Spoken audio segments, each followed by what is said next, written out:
Hey folks, it's Rob and welcome back. We're progressing in our story. Uh, Perhaps I may have made dubious decisions in an acts of cowardice and heroism in the past. But, you know, got to play the game, right? So here we are in our current status. We have evidence boxes A and D. We're at 24 hit points, well, unlife points. We've gotten two memory pieces out. Um, we have a variety of equipment. Um, we have three pieces of the Staff of Waterdeep: the Dragon Tooth, the Crystal, and the Ice piece. We're making progress. It is currently 7 a.m. or 6:30, depending on how you want to read this. Because midnight, you basically, have to proceed the game because that's when Waterdeep's going to get in real trouble. Um, let's go back to the PDF for those of you playing along at home, as it were. Now, we just completed reading 45A when we were here. And I was trying to decide between the Shrine, 110A, or the City of Garbage, 114A. And either one will be in our half-hour travel and exploration time. If I want to go somewhere else, it's an hour. Now, I'm inclined. You know what? Let's do the shrine. I'm theoretically an undead, former paladin. Let's go visit a shrine. 110A. 110A. Well, we have a facing piece of art. So here we have a woman holding a boy, or yeah, probably a boy.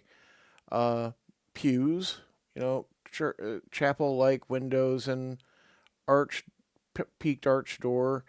Uh, some flowers, some coins, a bowl of fruit, a bottle of something, a bunch of candles around a metal gauntlet. Uh, these look like pillars or curtains around the railing, and they have lots of little figure symbols on them. That's what it looks like. Uh, not an unpleasant looking scene. Oop, sorry, folks. Um,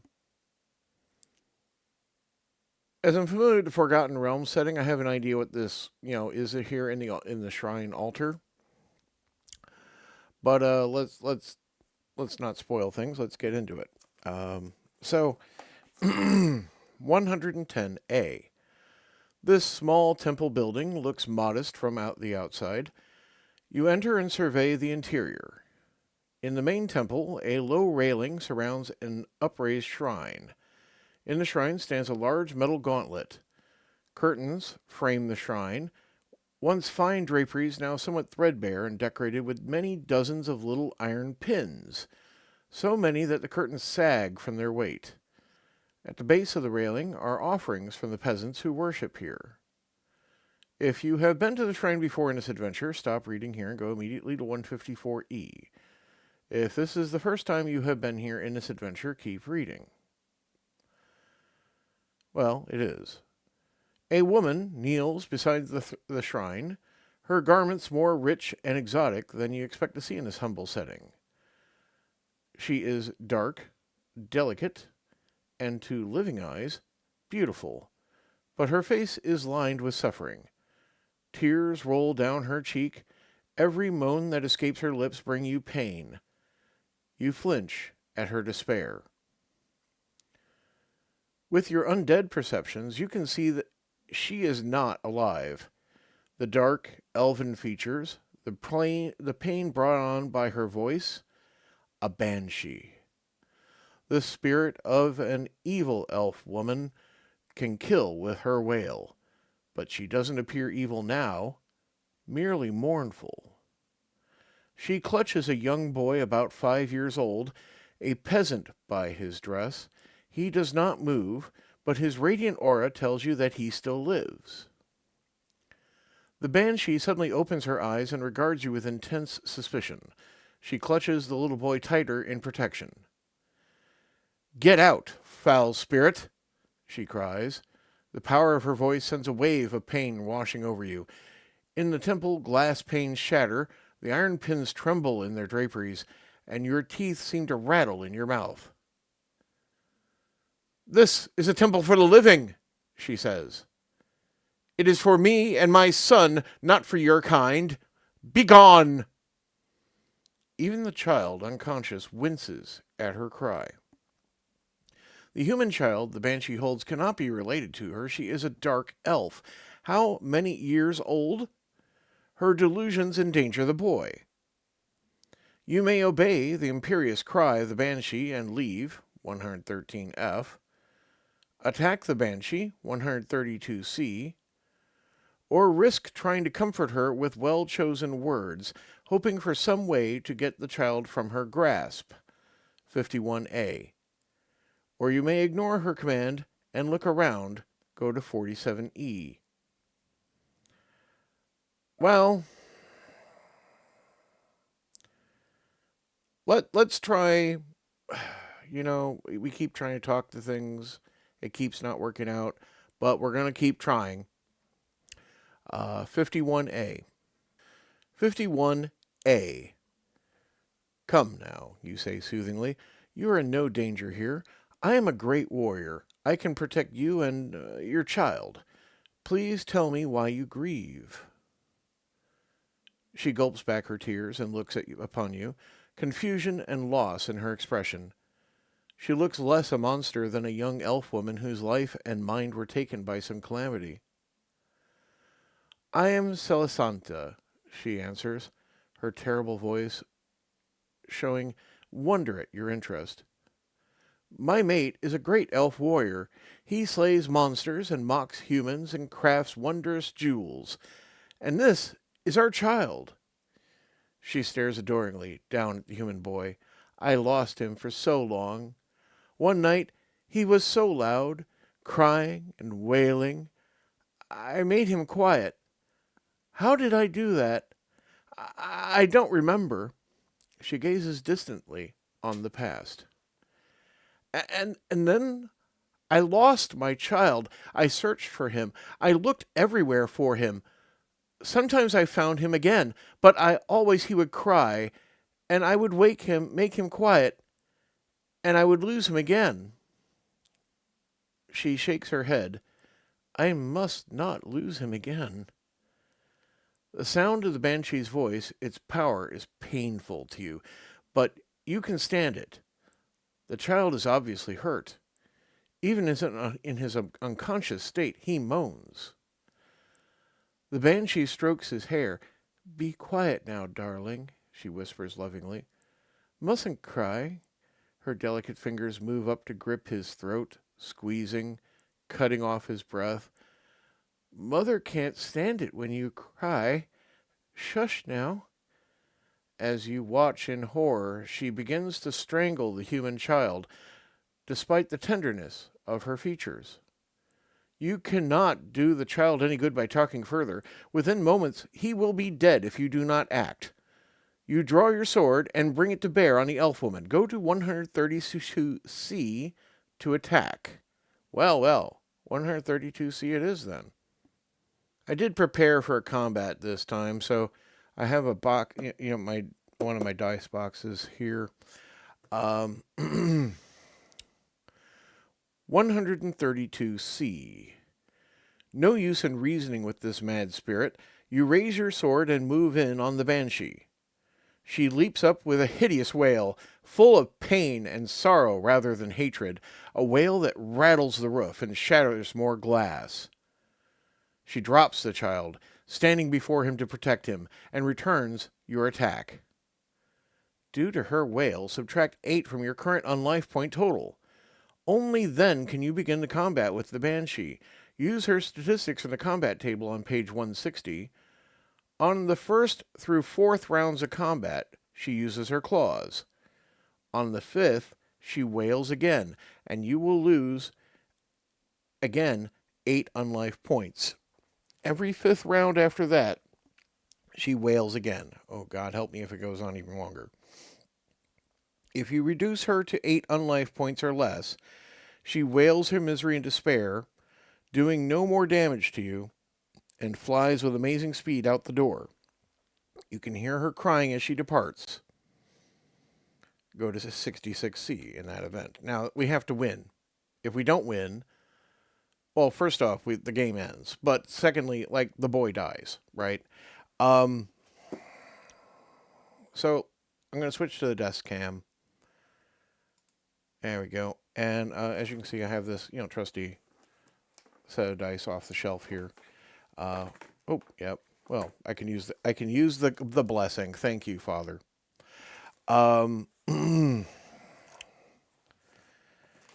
Let's just tuck that right there. Okay.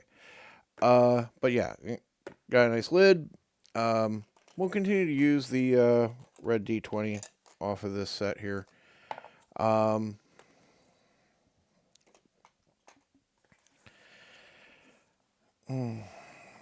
It's a Banshee. And we're hurt. Remember, we just took 8 points of damage, which actually brings us right back to the 16 I have previously knocked us down to before we got healed by that magic Rust-Oleum.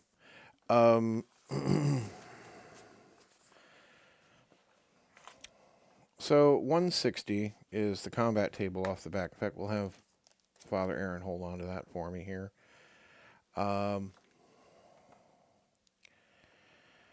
Banshee 110A hits me on a 5 or less, does 7 points of damage in that event. Keeping in mind every 5th attack round, it's going to wail at me and cause me another 8 points of damage. It has 32 life points, but we needed to get it to 8 or less, and it will basically flee. So that's our objectives. Let's mark it out, right? So 32. I will do 7 points of damage per attack I do, unless I use the pellets.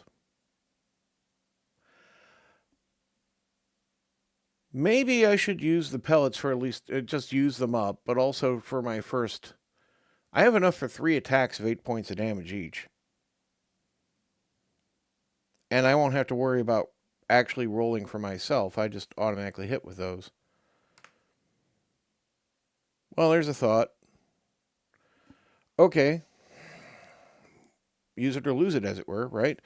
So... that's what I will do. I will inflict 8 points of damage per combat round until I use up all my explosive pellets. That will knock 24 points of damage off of...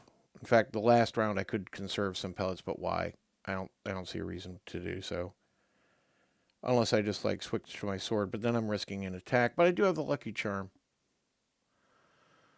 That will let me keep 8 back. Because that would be 21 points off. Oh, that's not enough.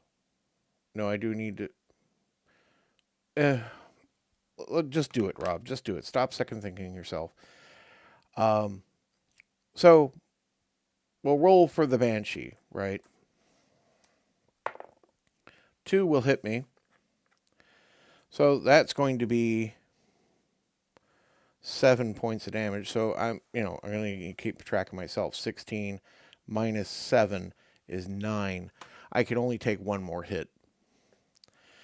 But that round, minus 8 from 32 brings us to 24.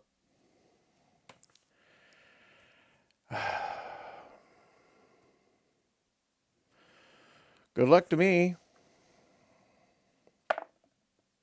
7 misses. So we'll knock our 8 points off. Bringing us to 16. We'll need the full 8 points to get it down to 8. So, yes, I don't know what I was thinking. But if it hits, I can still kill it. I'll just be very badly wounded. If I if it misses, that's the best result I can hope for from this standing point. 6 is a miss. 8 more points of damage makes it 8 hit points left. It flees. We can now go to 66C. 66C. If you have already dealt with the Banshee, the boy sleeps peacefully. You may return to 110A to look at something else, or go to 113F to leave. If you have not driven away or slain the Banshee, keep reading. Well, I have driven away the Banshee. So we'll go back to 110A and we'll look around. Since, we earned this. 110A. Now, I'm not going to reread all this, but we have things to look at. So we have the boy, which was 66C, flowers, coins, fruit, flask, draperies, and gauntlet.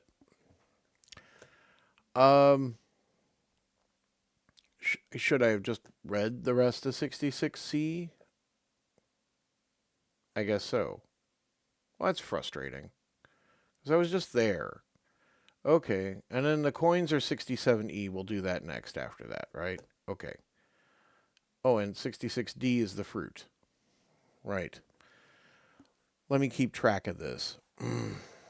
I suspect we're going to need to come back to this page a bit often, so I have the book open to that, and we'll move the PDF around.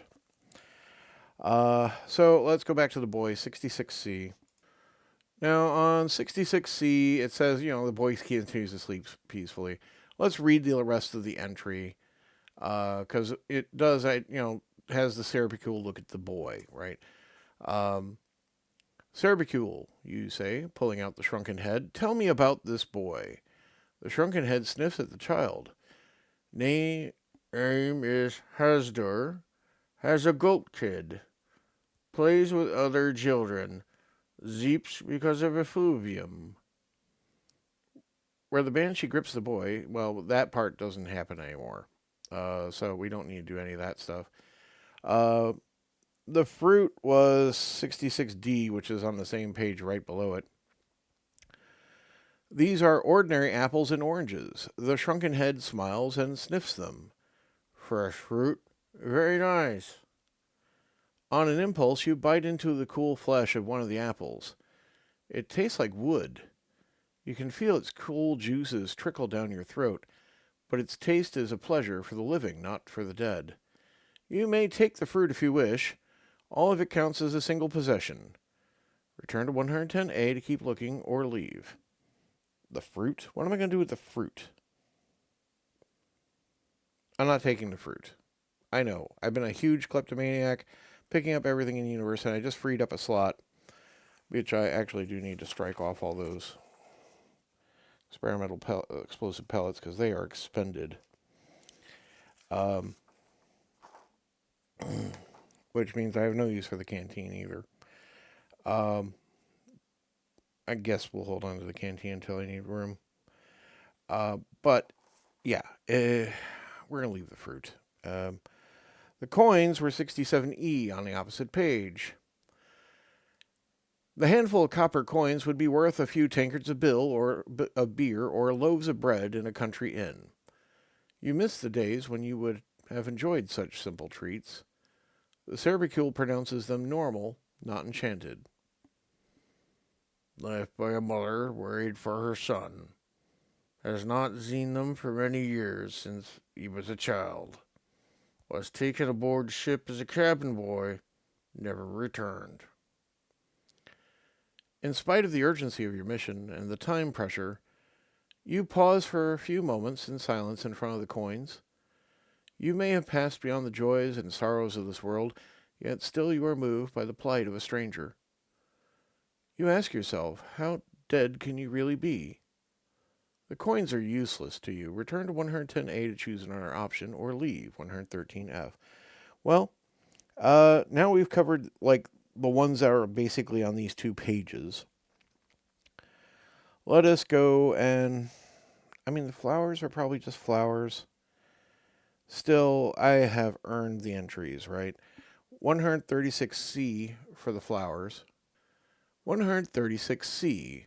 Arranged in a simple bouquet are hardy winter flowers, found in abundance around Waterdeep at this time of year. How often did you bring flowers to the shrine of your god? As you wonder, an image of a lovely young woman, kneeling before a shrine and offering flowers such as these, flashes into your mind. With the image comes a deep, inexplicable sadness. The image fades all too quickly. You cannot even recall her face, but the emotion is still there. The sense of loss, of parting, and of sadness is so strong it borders on anger. The memory jars you, and the uneasiness stays with you as you continue to look around this shrine. Return to 110A to investigate further, or leave 113F. Well, we're going to look around some more. 137B is on the opposite page and is another entry, so that seems reasonable. 137B. These draperies, once the finest velvet but now ragged, are festooned with many dozens of iron pins. As you look more closely, you can see that each pin represents something, usually a human body part, an arm, a leg, torso, head, heart, so forth. Some represent animals, cattle, goats, dogs, cats, horses. You also see full human figures, male and female. You have heard of something like this in a distant port. Supplicants come to a shrine. A man with a bad knee might purchase for a copper coin a pin showing a leg. He pins it on a drapery and prays for his knee. The pin is said to help relieve the affliction. Some pray for the health of farm animals, or to meet the man or woman of their dreams. Some pray to have healthy children. There are pins for nearly every purpose. In the time you have been dead, the custom must have come to Waterdeep. Reach over to pluck a piece from the drapery nearest the gauntlet to the shrine. If you are using memory trace A, go to 148E. I am. If you're using memory trace B, go to 46B. Oh, we're going to go to 148E.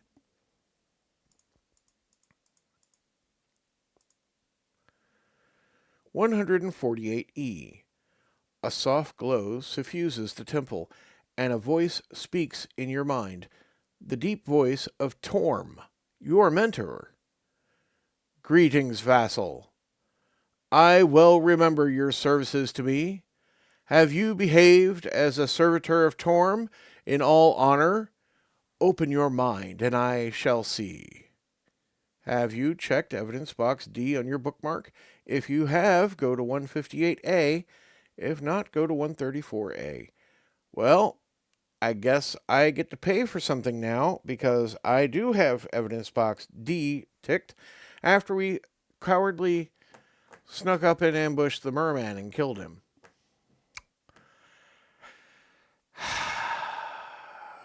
About to get smited, aren't I?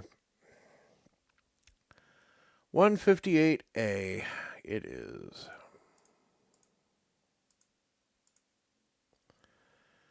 158A. Torm's voice, stern and uncompromising, returns to your mind. You do ill. I am displeased. Pray here for an hour to cleanse your spirit of bad deeds, and do not seek to deceive, for I see into your very heart. And so you kneel at the shrine's altar and pray for victory, for the safety of Waterdeep, for Torm to wash away the sins you remember and those you do not. Though your thoughts stray to one intense desire, you dare not pray for it. You cannot seek eternal rest, for your mission is vital. Mark an hour off of your time, then erase evidence box D on your bookmark. If this takes you past midnight deadline, pray only till midnight. Well, okay. Guess what? It's now 8 a.m. But we do remove D, which I will just X. There we go. At the end of the hour, you rise from your kneeling position, your knees creaking, and Torm speaks again. Hold out your hand. The curtains full of iron pins begin rustling and clinking as every pin vibrates. The din of the rattling pins is incredible. One pin flies from the drapery to land in your hand. This is a plain iron bar, unlike the other pins. As you watch, it grows into the iron section of the Staff of Waterdeep. You sought this, Torm says brusquely. It may aid you in your duty. Know, vassal, that a trick of destiny, whom even the gods flout at their peril, has cast the fate of many lives into your bloodless hands. I can do no more to help you, nor can any deity. You must be better than you were. Go forth and conduct yourself as a paladin should, and perhaps you may gain the peace you dared not ask for. Now be gone! Torm's light vanishes. Check off the iron piece on your bookmark list and take the piece with you. It does not count against your limit of 8 possessions. Go to 156A to find out more about the Staff of Waterdeep and this piece of it, but first make a note of this section 158A, so you may return here after you've finished. So we have the iron piece. And yes, I will need to just come right back here. So if we go to 156A, the iron piece entry is 142D. So